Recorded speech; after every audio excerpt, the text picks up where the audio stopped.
स्वागत है Q gallery में। आज बात करेंगे हमारे देश के महान नेता सुभाष चंद्र बोस जी के बारे में, जिन्होंने हमारे देश को आज़ाद कराने में इनका बहुत अहम भूमिका है इनकी। तो बात करते हैं इनके जन्म की। तो इनका जन्म हुआ था 23 जनवरी 1897 को ओडिशा में। पिता थे जानकीनाथ बोस, जो कि पेशे से वकील थे। माता थे प्रभावती देवी। और इनकी परीक्षा हुई थी। इनके पढ़ाई कहाँ तक की थी? इन्होंने BA ऑनर्स से इन्होंने पढ़ाई की थी। तो इन्होंने 1920 में ICS इंडियन सिविल सर्विस में इन्होंने 4th रैंक से इन्होंने पास किया था इसे, तथा बाद में इन्होंने इससे 1921 में इस्तीफ़ा दे दिया था। तथा बाद में कांग्रेस सदस्य बने और 1924 में कोलकाता में मेयर बने। और बात करते हैं हरिपुरा अधिवेशन की। तो 1938 में हुआ था हरिपुरा अधिवेशन, जो कि कांग्रेस का 51वां अधिवेशन था, जिसकी इन्होंने अध्यक्षता की।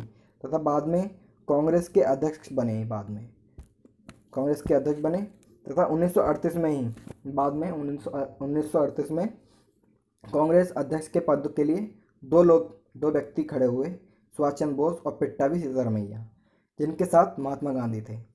सुभाष चंद्र बोस जी चाहते थे कि ये कांग्रेस का अध्यक्ष जो बने वो ऐसा व्यक्ति बने जो कि द्वितीय विश्व युद्ध का फ़ायदा उठा सके तथा अंग्रेज़ों को देश से बाहर निकाल सके। लेकिन महात्मा गांधी जी पिट्टाभी सीतारमैया को चाहते थे क्योंकि वो अध्यक्ष बने। तथा बाद में वोट भी पड़े, लेकिन फिर भी सुभाष चंद्र बोस विजयी हुए। लेकिन महात्मा गांधी जी नहीं माने तथा पिट्टाभी सीतारमैया जी को कांग्रेस का यानी कि उन्होंने फिर इस्तीफा दे दिया। बोस जी ने 1938 में कांग्रेस से इस्तीफा दे दिया। फिर बाद में इन्होंने फॉरवर्ड ब्लॉक यानी कि 1940 में फॉरवर्ड ब्लॉक की स्थापना की, जिसने कम समय में ही देश में काफ़ी नाम कमा लिया था। बात करते हैं सुभाष चंद्र बोस जी के फॉरवर्ड ब्लॉक की स्थापना के बाद। जैसे ही इन्होंने स्थापना की तो ब्रिटिश सरकार ने उन्हें नज़रबंद कर दिया अपने घर में ही। तो सुभाष चंद्र बोस जी जब नज़रबंद हो गया तो उन्होंने बेस बदल कर जियाउद्दीन के नाम से भारत से निकल गए तथा काबुल होते हुए हिटलर से मिलने बर्लिन गए। उस टाइम हिटलर के सचिव थे रॉबर्ट ड्रॉप, जिन्होंने हिटलर से उनकी मुलाकात कराई। और हिटलर ने नेताजी को यानी कि बोस जी को नेताजी कहकर संबोधित किया।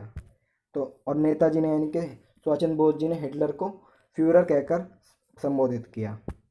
फ्यूरर। बात करते हैं आज़ाद हिंद फौज की। 1943 में रासबिहारी बोस ने आज़ाद हिंद फौज की कमान बोस जी को दे दी थी। और 1943 में सिंगापुर के जुबली हॉल में आज़ाद हिंद फौज का पुनर्गठन किया गया और फौज में कई छोटी छोटी टुकड़ियाँ बनाई गई, जिसमें Subhash brigade, Gandhi brigade, Nehru brigade तथा महिलाओं के लिए झांसी ब्रिगेड था। तो ये आज़ाद हिंद फौज का इन्होंने पुनर्गठन किया 1943 को। बात करते हैं सुभाष चंद्र बोस ब्रिगेड में। सुभाष चंद्र जो ब्रिगेड थी उसमें 3 सैन्य अधिकारी थे, कैप्टन सहगल, ढिल्लों और शहनवाज, इन पर लाल किले पर मुकदमा चलाया गया। तो बाद में इन्हें रिहा कर दिया गया था। तो बात करते हैं अब बोस जी की अस्थायी सरकार। बोस जी ने एक सरकार बनाई थी जिसे अस्थायी सरकार कहा जाता है, जो कि सिंगापुर में 21 अक्टूबर 1943 में महात्मा गांधी जी को इन्होंने राष्ट्रपिता कहा और बापू कहा, और यानी कि महात्मा गांधी जी ने भी इन्हें नेताजी कहा। तो ये जो अस्थायी सरकार थी कितने देशों से मान्यता प्राप्त थी? 9 देशों से मान्यता प्राप्त थी, जिसमें राष्ट्रपति और प्रधानमंत्री पद तथा रक्षा मंत्री का पद भी सुभाष चंद्र बोस जी है उसके पद के हकदार थे। तथा इन्होंने पुस्तक लिखी है एक, जिसका नाम है मेरा संघर्ष। सुभाष चंद्र बोस जी की एक प्रसिद्ध पुस्तक है, जो कि काफ़ी अच्छे इनके जीवन के बारे में बताता है। तो इसी के साथ सुभाष चंद्र बोस जी की छोटी सी झलक अगर आपको अच्छी लगी हो तो प्लीज़ वीडियो को लाइक करें और चैनल को सब्सक्राइब करें।